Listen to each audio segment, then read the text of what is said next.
ओवैसी साहब, सर्वे का नाम सुनते के साथ डर क्यों लगने लगता है? लेकिन ओवैसी साहब, फैसला कोर्ट देता है। आज जिस तरह से सुप्रीम कोर्ट ने रोक लगाई है संभल के सर्वे पर, तो कोर्ट पर आपको भरोसा है? आप एक अच्छे खुद बैरिस्टर हैं, कानून को जानते हैं, तो अदालत में केस लड़े जा सकते हैं। आप सही कह रहे हैं, मगर आपसे मैं एक बात बता रहा हूं।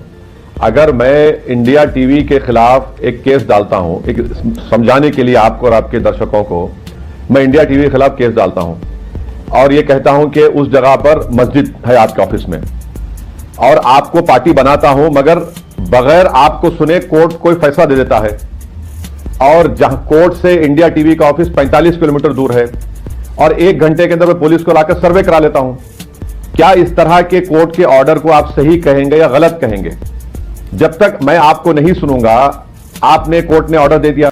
दोस्तों, एक नई डिबेट वीडियो में आपका स्वागत है। आज के वीडियो में हम देखेंगे असदुद्दीन ओवैसी, जो कि बता रहे हैं कि अजमेर दरगाह के जो सर्वे रिपोर्ट है कि उसके नीचे मंदिर था या नहीं, उसके बारे में ये डिस्कशन होगा। तो आप इस पूरे वीडियो को देखिए और कमेंट बॉक्स में अपनी राय रखिए।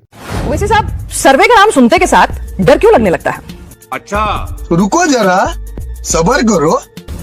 नहीं, डर नहीं लगता है, खौफ होता है कि इससे नुकसान होगा देश के सोशल कोहिजन को, इससे नुकसान होगा देश की सोशल फैब्रिक को, देश पे लॉ एंड ऑर्डर के मसले पैदा होंगे। तो आप जो सर्वे, और मुझे एक और डर लगता है, जब इलेक्शन में एग्जिट पोल या सर्वे होते हैं, उससे भी मुझे डर लगता है। लेकिन ओवैसी साहब, फैसला कोर्ट देता है। आज जिस तरह से सुप्रीम कोर्ट ने रोक लगाई है संभल के सर्वे पर, तो कोर्ट पर आपको भरोसा है? आप एक अच्छे खुद बैरिस्टर हैं, कानून को जानते हैं, तो अदालत में केस लड़े जा सकते हैं। आप सही कह रहे हैं, मगर आपसे मैं एक बात बता रहा हूं।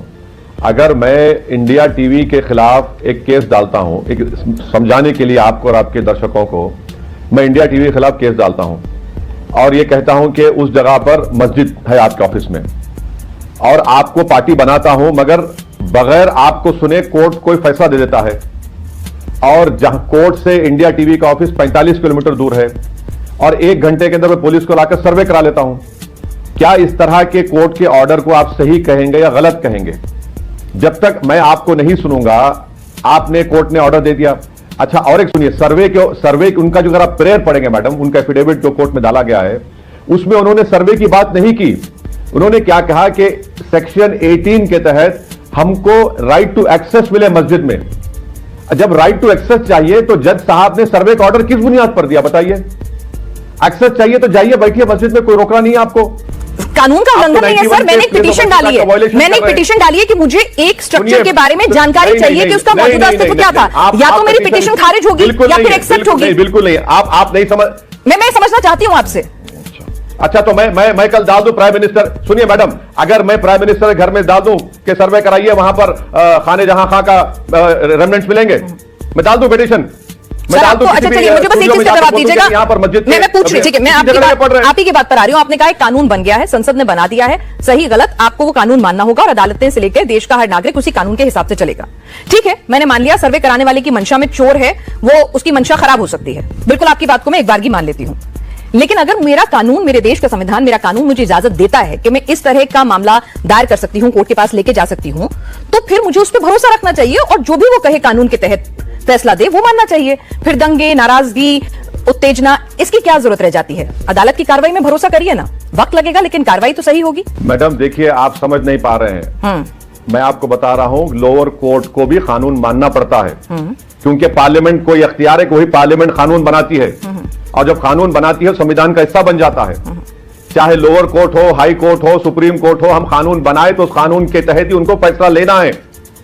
अगर वो कानून के ऊपर कोई जाकर कोर्ट में केस डालता है, सुप्रीम कोर्ट में ऐसा केस पड़ चुका है, मगर कानून है वो, लोअर कोर्ट कानून के खिलाफ कोई काम नहीं कर सकती, इसलिए हम कह रहे हैं उनका जो ऑर्डर है वो गलत है, बिल्कुल गलत। अब आप देख लीजिए ख्वाजा अजमेरी की दरगाह, 800 साल से दरगाह है, आप कह रहे हैं कि नहीं, ये किताब दिखा रहे हैं आप 1911 की, मिस्टर शारदा की, कि ट्रेडिशन के तहत। अरे ट्रेडिशन क्या भैया?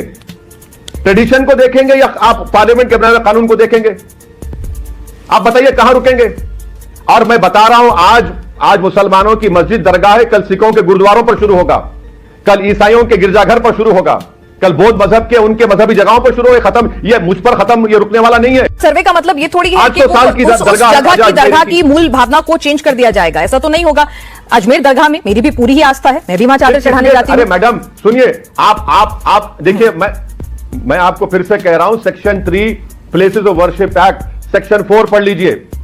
आप किसी भी तरीके से उसको कन्वर्ट नहीं कर सकते, बिल्कुल नहीं कर सकते। अगर वही मैं आपसे कह रही हूं ओवैसी साहब कि अगर कानून इतना चाक चौबंद है, इतना पुख्ता है कि आप कुछ नहीं कर सकते, तो सर्वे हो जाने से डर कैसा? कानून में भरोसा रखिए, सर्वे हो जाने दीजिए, इस पर राजनीतिक रोटियां क्यों सेकनी? अपने आप लोग ठंडे हो जाएंगे। अगर राजनीति नहीं होगी तो अपने आप थोड़े दिन में लोग थक हार जाएंगे कि भाई ठीक है, तो बदल ही नहीं सकता, कुछ नहीं हो सकता, ये सब शोशेबाजी करके सुर्खियां बटोरने में कोई फायदा नहीं है, खत्म करो इसे। एक बात समझिए आप, मैं क्यों कह रहा हूं, दूध के जले छाछ कोई फूक फूक कर पीते हैं। ज्ञानवापी में आपने वजूखाना बंद कर दिया मेरा, ज्ञानवापी में आपने सदन साइट पे वहां पर आपने पूजा शुरू करा दी। मथुरा में 1965 में हिंदू मुसलमानों ने बैठकर तस्वीया कर लिया, मुसलमानों ने सुन्नी वक्फ बोर्ड से इजाजत लेकर 8 एकड़ जमीन कृष्ण जन्मस्थान के लिए दे दी, हिंदू मुसलमानों ने बैठकर तस्वीया कर लिया। 2023 में कोई केस डालकर बोलता है वो हिंदू कौन थे जो मुसलमान तस्वीया करे? इसीलिए तो हम कह रहे हैं आपको कि जो पार्लियामेंट में जो कानून बन चुका है वो हमारे मुस्तकबिल को, देश के फ्यूचर को खराब करने से बचाता है। तो उसी कानून पर तो भरोसा रखने के लिए कह रही हूं ओवैसी साहब सभी को कि कानून को, संसद ने कानून बना दिया, देश में अमन चैन बना रहे, सब धर्मों की हिफाजत हो, देश की संसद ने कानून बना दिया, अब देश की अदालत का काम है उसको इंप्लीमेंटेशन करना और उसको सही तरह से एग्जीक्यूट करना। वो अदालतें काम कर रही हैं जिसमें आपने भी भरोसा जताया, देश का हर नागरिक उसमें भरोसा रखता है, तो फिर सर्वे से डर क्यों? एक मिनट सुन लीजिए, एक मिनट सुन लीजिए। मैं कल ऑर्डर लेकर आऊंगा रजत शर्मा के खिलाफ। अरे आप हमारे चैनल और हमारे रजत जी के पीछे आप कोई दूसरा एग्जांपल दे लीजिए। आप बताइए फिर। अरे चलिए बोलिए। अरे क्यों आपको तकलीफ क्यों हो रही? नहीं कोई तकलीफ नहीं हो रही, चलिए आप एग्जांपल भी ले लीजिए। ठीक है, आपको तो रजत शर्मा का नाम तकलीफ क्यों हो रही है? आपको नहीं कहना चाहिए, लाइए सर्वे होने दीजिए, बोलिए आप। सर अगर अदालत फैसला देगी तो मैं या कोई भी क्यों रोकेगा? हम देश के नागरिक हैं, सम्मान तरीके से मानेंगे उस बात। क्या बात है मैडम, ये देखिए, यही तो हम कह रहे हैं कि आप पे बात आई तो हाँ कैसे होगा? नहीं जो 800 साल से दरगाह है, सर 500 साल से मस्जिद अगर आप कोई केस इंडिया टीवी के खिलाफ या हमारे खिलाफ डालेंगे और आप जीतेंगे तो मुझे मानना पड़ेगा, ऑप्शन ही नहीं होगी मेरे पास। इंडिया टीवी सुनिए, अगर इंडिया टीवी के, देखिए मैं आपको देखिए 1 मिनट में आपका माहौल बदल गया। नहीं मैंने कहा हमारे पास ऑप्शन नहीं होगी अगर आप केस जीतेंगे। इंडिया टीवी के लिए अच्छा होना चाहिए ना। आपका इतना, आप तो परेशान हो गए अभी इतना बोलने पर। नहीं सर, मैंने मुस्कुराते हुए देखिए, आप मुझे देख नहीं पा रहे हैं। मैंने राइट नोट पे कहा था। सर अच्छा एक बात बता दीजिए, मुस्लिम समुदाय के मुद्दों को आप इतना मुखर तौर पर सुनिए, देखने की जरूरत नहीं है, इंसान की अल्फाज के इस्तेमाल से मालूम हो जाता कि कितना उलझन का शिकार हो जाते हैं।